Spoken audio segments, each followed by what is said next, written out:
Okay, welcome back. In today's episode, I'm going to be taking a look at two more broken Genesis cards, and hopefully I can get these cartridges to run.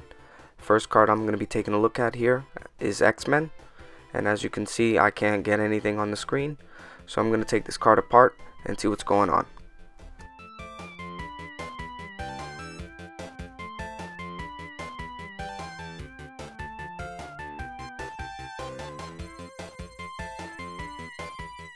So off camera, I've been probing this board with the multimeter, and I noticed that one of these traces that lead up to this via, and then from the via up to the chip, there's no continuity.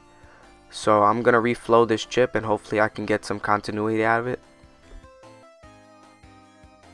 So just so I can have a reference of which pin I'm working on, I'm just gonna take a pencil and mark it.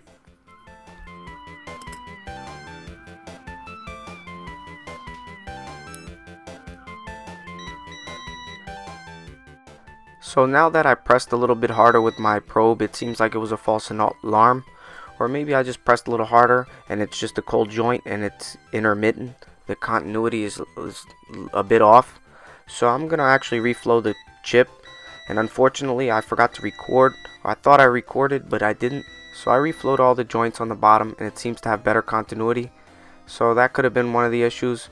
But next thing, I'm gonna focus on this capacitor here, because on the bottom half of this capacitor it seems to have burst. So I have plenty of these caps on hand. I'll just swap it out and see if that fixes my problem. I suspect this might have been the only problem this board had, this bad cap, because I didn't notice that at first. I should have paid attention, but I'll just swap that now. So I'll take a piece of desoldering braid and just heat up both these pads and clear up the solder. I don't feel the need to pull out the desoldering gun for this, and the old cap should slip out, and then I'll add the new cap. I'm going to place it the same way the old cap was, just slip it in and then bend it over. Now pay close attention on the board. The negative is on the left and the positive is on the right. So the negative leg of the capacitor is always the white stripe and the positive is usually the black. So I'll just add some solder to both of these legs, clip the legs, and this should be good to go.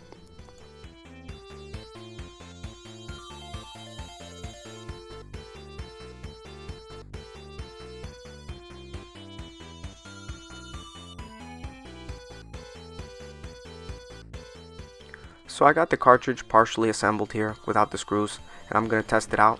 So I get the main logo here, and then I get a Sega logo. So it seems like this cartridge is working again. So if I had to take a guess, I think the problem in this cartridge was the bad cap, but it could have also needed a reflow on that chip. So it might have been a combination of both, but either way, there's another cartridge saved.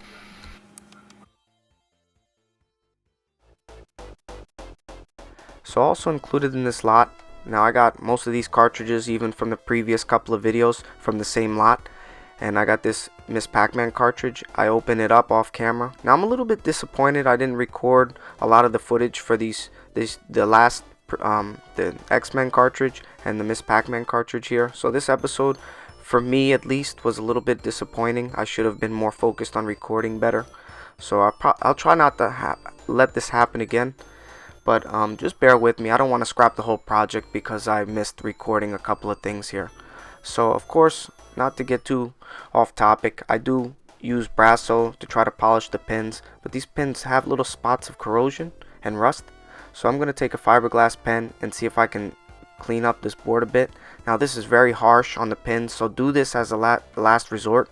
Try not to use a fiberglass pen like this because it's very abrasive and these pins get right to the raw metal. So in this case, it's a Pac-Man cart. I'd rather try anything to get it to work. And even if I can't, like I said, it's just a Pac-Man cart. So it's just an experiment at this point. So I really do hope it works. But I wouldn't do this if it wasn't a really expensive cart. But even so, if I damage the board, I could always just swap it at the very, very worst case scenario. So scratching up the board didn't help. So I'm going to actually set my multimeter to diode test. And I'm going to put my positive probe on the ground, and then I'm going to go off camera. I already did this, but I'm just going to give you an example here. I'm going to go through each individual pin one by one until I find any abnormality. In this case, I have one here that's open line.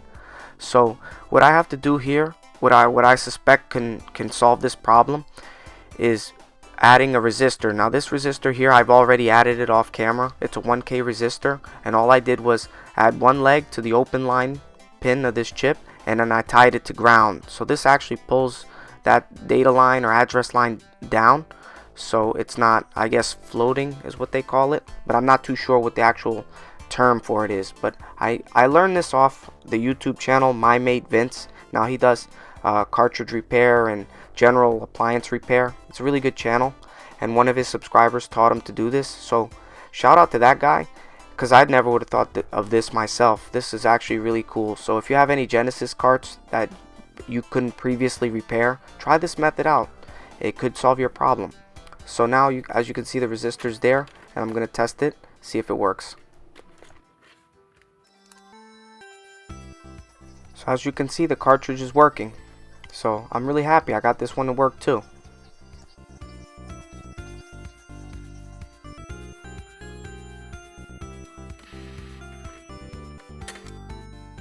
So here's a little thing here on this lot. I actually got 3 Miss Pac-Man carts. So spoiler, one cartridge I couldn't fix. This is this one here. I couldn't fix it.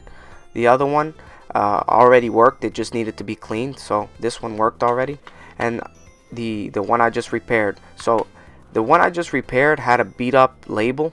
So I'm gonna actually swap it with the cartridge I couldn't repair. So now I got 2 nice looking Miss Pac-Man carts, and I have a beat up one that doesn't work.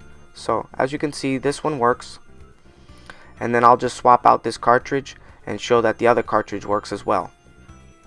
Now just one last thing, just disregard the static on the screen. I'm using the RF out on this Genesis. Actually it's an AV out, but it's going to a RF signal, so that's what all the static and noise on the screen you're seeing. Yeah, I didn't want to set up my SCART setup upstairs in the workbench. So here's the old game, the one that I couldn't get to work. It's in a beat up shell now, and the best I can get is the Sega license screen, but after that it never fires up. So maybe I'll revisit it, but perhaps it's just a dead ROM. Just to make a Pac-Man cart now that I have 2. So we'll see. Nonetheless, I really appreciate everybody for watching, and if you like this content, give it a like, comment, subscribe. I appreciate everybody's comments, by the way. So once again, thanks for watching.